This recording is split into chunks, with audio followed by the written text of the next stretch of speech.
So we got some bad information. We got some bad news coming from the Xbox camp. It seems that Bleeding Edge will no longer be supported. And the translation for that is Bleeding Edge didn't perform well. Bleeding Edge probably doesn't have a whole lot of engagement, even knowing it's in Game Pass. And I want to talk about it. But before we get on to the video, definitely hit that like button if you guys enjoyed the video. You can always subscribe to the channel for weekly content. And don't forget to go over there at Twitter and follow me at Lord Addict IOP. And without any further ado, let's talk about the story of Bleeding Edge.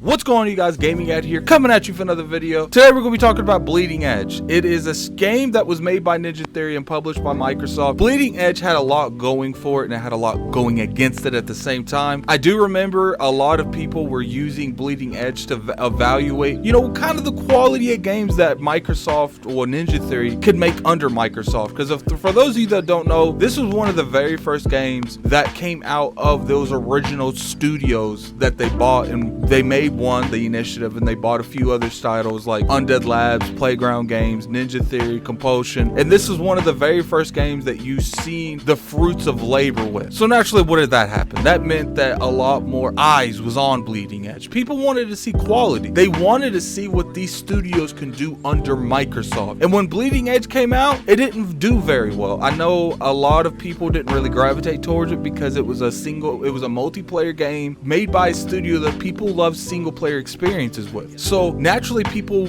already hated the game. Now, and as you guys know, I was one of the few that was like, look, this game isn't amazing, but it's a fun game, and I think we should really sit behind it. But at the end of the day, it was Microsoft and it was Ninja Theory's fault why this game didn't succeed. One of the issues I saw with it is I didn't really see a whole lot of community feedback. Now, me, when it came to the speed of the game, I didn't care. I thought it was good. I thought the reason that the speed of the game was what it was is because of the way the game was designed. If you have too many fast characters and too many characters that can dash too many times, I feel like you'll have a lot of running around and not necessarily fighting, and the game was designed to be a head-to-head fighter pretty much. Now, let me point out, just because I personally didn't see an issue with the speed of the game, a lot of people in the community did, a lot of people in the industry did. They thought it was too slow and they felt like it needed to be sped up. Now, once again, back in the day, I said I think the game's fine where it was, but maybe I was wrong. Maybe Ninja Theory should have really looked into it and say, look, the majority of the community, the feedback, they want this game to be faster. And I felt like until that studio was closed, they should have at least tried the game in a faster state. Maybe had some kind of beta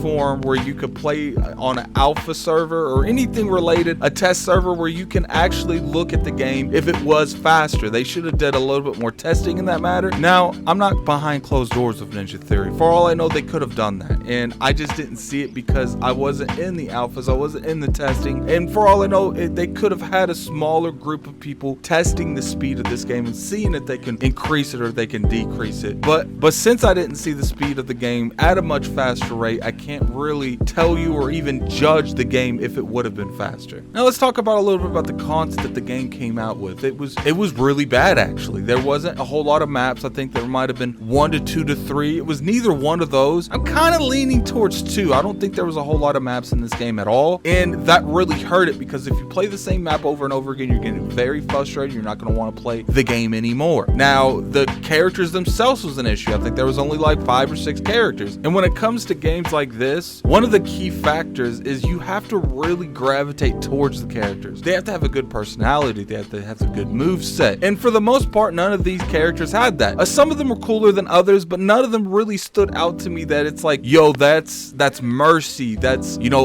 Tracer. I'm naming games characters off of Overwatch, obviously, but what thing Overwatch did very well with its heroes is it made them stand out. It made you want to play them. It made you want to simp for them on Twitter posts, which I saw plenty of people doing that, and Bleeding Edge was kind of lacking that. I mean, if you guys remember the Overwatch, they had the individual character trailers, and I felt like Microsoft should have let Ninja Theory do something similar with Bleeding Edge. Like, I do honestly feel like they had something with this game, man. But at the end of the day, you can have all the characters and all the content ever. You can have the game at the perfect speed. I think the biggest thing where they really fell a little short on was the community. They didn't have that season pass. They didn't have that roadmap when the game came out. I remember when the game came out and me and Kid Smooth were playing this all the time, I was always like, when's the next character coming out? When's the next maps coming out? When these type of games, they need a roadmap, and they need a roadmap very quickly, because it gives the people that are playing it, that gives the community that are playing it a good incentive of, when can I come back to this game? When can I actually try this game? Look at Destiny and how Destiny does their roadmap. You need something similar to that. When it comes to these community games, you need a roadmap. You need to tell the players that's in your community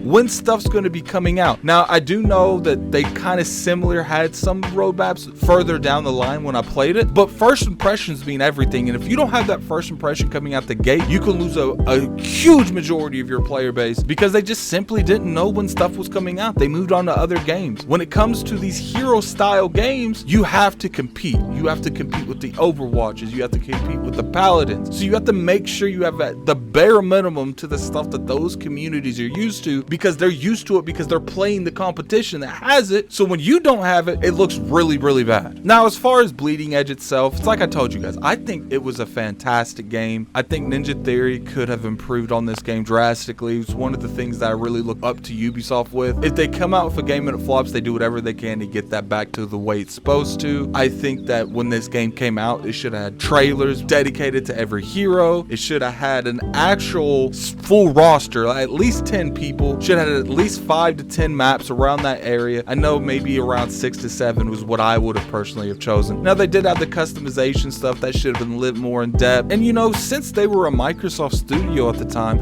I honestly felt like they should have brought more IPs from other franchises. It would have been cool to have an Arbiter in there, a Master Chief. They could have had the Battletoads people in there. There's so much possibilities that this game could have had, and I'm a little disappointed in Microsoft for not greenlighting and trying to support this game and really bring people to this game. I mean, if you would have put something like Master Chief or Arbiter in there, you could have actually brought some streamers, some big streamers that love those franchises, and then before you know it, you're way high up on the Twitch watch list, and then their viewers are coming over to play the game, and it's a domino effect. And then Bleeding Edge could have been one of the most watched things on Twitch. You know, Microsoft has had very successful brands this generation, well, last generation at this point. They had Sea of Thieves, they had Grounded that was doing really well. I don't know how Grounded's doing now, and I honestly and truly feel Bleeding Edge could have been one of those, but you know, it is what it is. It's being shut down. It's not technically being shut down. They're just not supporting it anymore, and I'm very disappointed because I was looking forward to more characters, more maps, more events, and I was wanting to get back into this eventually, but I wanted plenty of content to come down before I really dig 100% into the game. But it is what it is. Some games don't last, some games do last.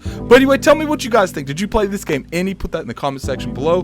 Kind of curious to hear your answer. But this is Gaming Addict. I'm out of here. Peace.